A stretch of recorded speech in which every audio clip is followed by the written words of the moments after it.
You mentioned it there. This goes back to what we talked about yesterday, a sign of the times. They are constantly referred to here as Negro and Fat Man. I want to at least get into and give these people, I've already talked about Victor Buono, but we're about to get into, I'm sorry, he's not Negro, but what is it? Oh, I have to go look it up when you ask me that. Ongaro? Ongaro. Or something Ongaro, like that. yeah.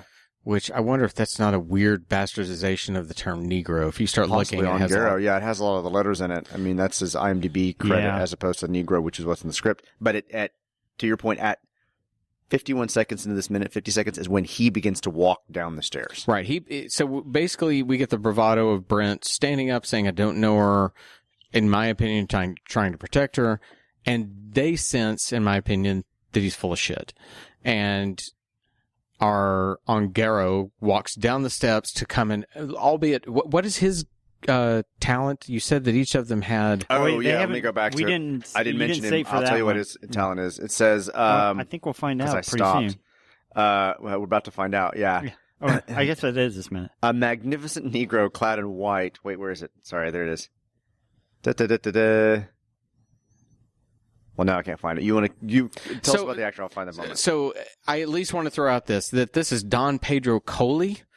He died in 2017 after battling cancer for a long time. So he survived. He survived quite well. He broke the curse. For me, the most interesting thing in his IMDb page, and it had some cool stuff in there, but he was in George Lucas's THX 1138. Okay.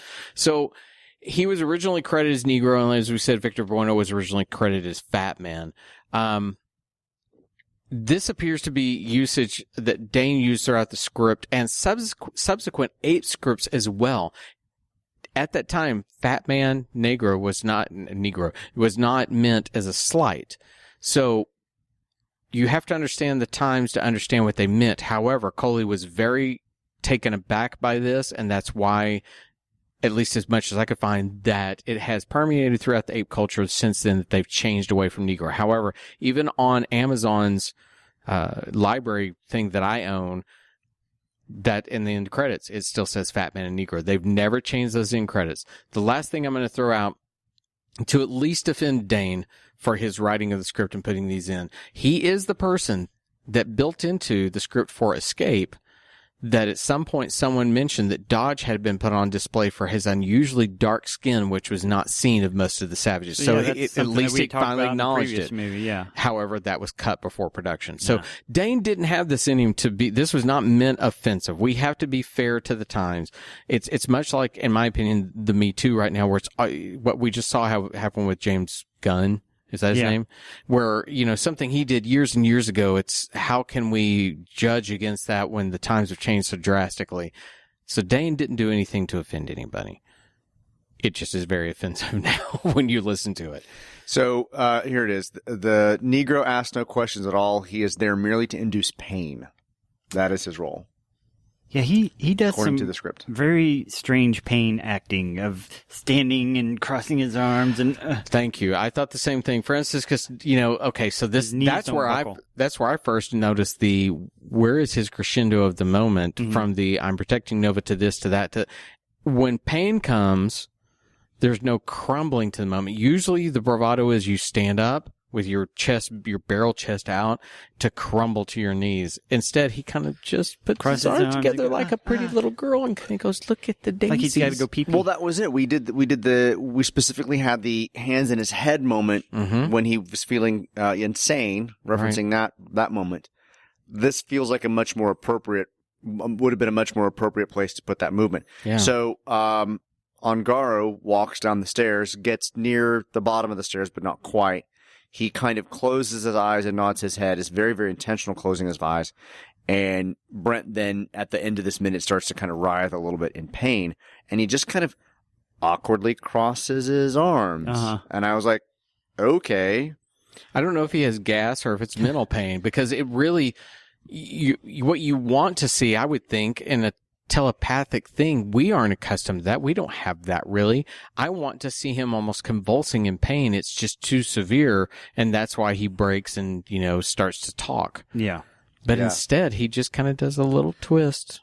Well, the thing about the script related to Ongaro is that it doesn't even mention that he moves. he basically It doesn't mention Brent moves. Ungaro. Oh, it doesn't mention Ungaro. It just cuts to Ungaro, who then closes his eyes and then forces Brent to. Right. Brent cries out, doubles up as though he's been kneed in the groin. Well, see, they didn't have it double up. He should have. That would have been cool if, like, right. The director goes up and says, "Okay, at this point, when I tell you action, I want you to do this, and then I want you to act like somebody kicked you in the balls." Mm-hmm. We didn't get the familiar nod. He merely just kind of closed his eyes, and the gnat telepathy sound becomes long and intense, right? Yeah. Becomes a very, very long, as if it's a it is the unrelenting moment. It is the first time that we haven't had a buzz sound that went buzz, right. buzz. Now it's intended to give some type of pain, exactly. So there was an obvious choice to have the character walk down the stairs as if he's about to deliver this pain, this punishment. Now, of course, all this stuff where we're talking about what Brent doesn't do, and that directly is Ted Post not, soliciting that performance from his actor. I do think the upward angle shots, and obviously you don't have much choice but to shoot them upward angle because they're up on that the stairs. Right, yeah. I still think that's very cool because it's very powerful. There, this I never can say it. Omnipotent. Thank you. Can't ever say it. Doesn't come out of my mouth right. They're looking down upon him because they're the only reality in the universe. And you definitely get that from these shots. I just, again, wish that there'd be, I thought that grand descending of the staircase was very cool. It just doesn't fit. In fact, his movement towards him doesn't fit at all with what we've seen before. They've just been staying there, nodding at each other. And by the way, Victor Bueno, I don't know if anybody can put their eyes larger than Victor Bueno. Fat man. Mm-hmm. I mean, just the whole time he's just looking. He's looking at him like I'm going to have to go watch the old Batman and see if is he always doing the big eye look like that? He's doing he turns into a pork chop and he's getting hungry. Well, my friends, that's all I've got for minute 62. Does anyone have any other further notes? No. Another good, kind of cool minute. Kind of cool. Not going to lie. Where does it go from here, Sean? It better not go downhill because this movie just chafing. Wait, I can't even. Chafing your ass? That. So, is this, since you watch these 1 minute at a time and have never seen the original films before, is your disdain for this film to this point, Richard and I, ruining for you by having the voice of dissension, or do you really look at this and go, wow, it's not on the same level as the last one? It's just not a good movie. Yeah. I mean, you can literally get rid of the first half of the movie and not lose anything except for the introduction of introduction of Brent. Right. Because pretty much that and Ursus, those are the only two things that you need from the beginning. Everything else you could strip out. Because the last thing, I think I would hope I speak for Richard, the last thing I want to do is ruin the film for you. But it's very hard to watch this film and not see that there's all kinds of problems with it. Oh, yeah. You're not ruining it. Don't worry. Okay. It did that on its own. Well, let's put minute 62 to bed. We'll be back tomorrow for minute 63 when we get up bright-eyed in the morning, and we'll be able to say omnipotent. There you go. You did it. All right. I'm Todd. For Richard and Sean, we'll see you tomorrow. Bye. Bye, everybody. Beneath the minute of the apes. Beneath the minute of the apes. Beneath the minute of the apes. The only good human is a dead human.